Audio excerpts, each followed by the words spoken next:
CJP പ്രതിഷേധം കൈകാര്യം ചെയ്യുന്നതിൽ വീഴ്ച പറ്റിയെന്ന് BJPയുടെ വിലയിരുത്തൽ. രാജി വൈകിയത് സർക്കാരിന്റെയും പ്രധാനമന്ത്രി നരേന്ദ്രമോദിയുടെയും പ്രതിച്ഛായയെ ബാധിച്ചു. പാർലമെന്റ് സമ്മേളനത്തിന് മുൻപ് മന്ത്രിസഭാ പുനഃസംഘടന നടത്തിയിരുന്നെങ്കിൽ നിലവിലെ പ്രതിസന്ധി ഒഴിവാക്കാമായിരുന്നുവെന്നും BJP വിലയിരുത്തുന്നു. പൊതുപരീക്ഷാ നിയമ ഭേദഗതി ബില്ലിൽ ഇന്ന് ലോക്സഭയിൽ ചർച്ച നടക്കും.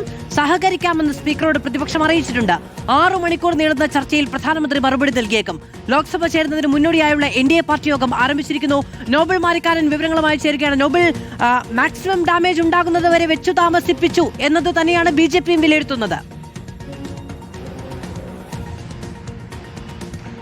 മാധു, അങ്ങനെ തന്നെയാണ്. ധർമ്മേന്ദ്ര പ്രധാൻ രാജി ആവശ്യപ്പെട്ട് കോക്രോച്ച് ജനതാ പാർട്ടിയുടെ പ്രതിഷേധം മുന്നോട്ട് പോയപ്പോൾ ആദ്യഘട്ടത്തിൽ തന്നെ ഇത് പരിഹരിച്ചിരുന്നെങ്കിൽ ഇത്ര വലിയ പ്രതിസന്ധി ഉണ്ടാകില്ലായിരുന്നു എന്നാണ് BJP ഇപ്പോൾ വിലയിരുത്തുന്നത്. ഇത് വലിയ തരത്തിൽ സർക്കാരിനും ഒപ്പം പ്രധാനമന്ത്രി നരേന്ദ്രമോദിക്കും വലിയ ക്ഷതം ഉണ്ടാക്കി, വലിയ തരത്തിൽ അപകീർത്തി ഉണ്ടാക്കി എന്നാണ് ഒരു വിലയിരുത്തലായി വരുന്നത്. അതോടൊപ്പം തന്നെ നേരത്തെ മന്ത്രിസഭാ പുനഃസംഘടന അടക്കമുള്ള കാര്യങ്ങൾ BJPയുടെ പദ്ധതിയിൽ ഉണ്ടായിരുന്നു. ഈ പാർലമെന്റ് സമ്മേളനത്തിന് മുൻപ് അത് പൂർത്തിയാക്കിയിരുന്നെങ്കിൽ ഇത്തരത്തിലുള്ള വിവാദങ്ങളിലേക്ക് വലിച്ചിരിക്കപ്പെടില്ലായിരുന്നു. ഒപ്പം പ്രതിപക്ഷ കക്ഷികൾ, പ്രത്യേകിച്ച് പ്രതിപക്ഷ കക്ഷികൾ ഈ വിഷയത്തിൽ രാഷ്ട്രീയം കളിക്കാൻ ശ്രമിച്ചത് വേണ്ട രീതിയിൽ വിജയിച്ചിട്ടില്ല എന്നാണ് BJP വിലയിരുത്തുന്നത്.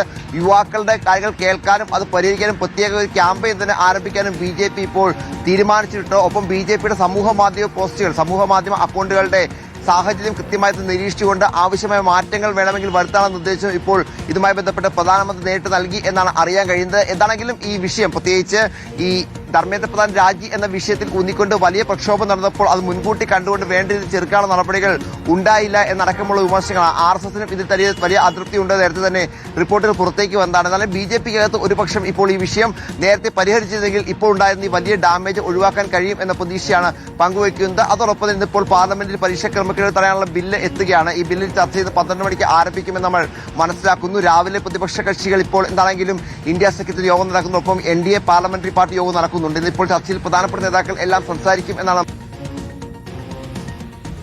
പ്രിയങ്കാന്തി.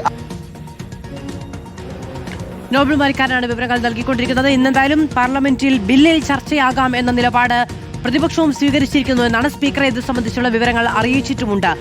NDA പാർട്ടി യോഗം ആരംഭിച്ചിരിക്കുകയാണ്.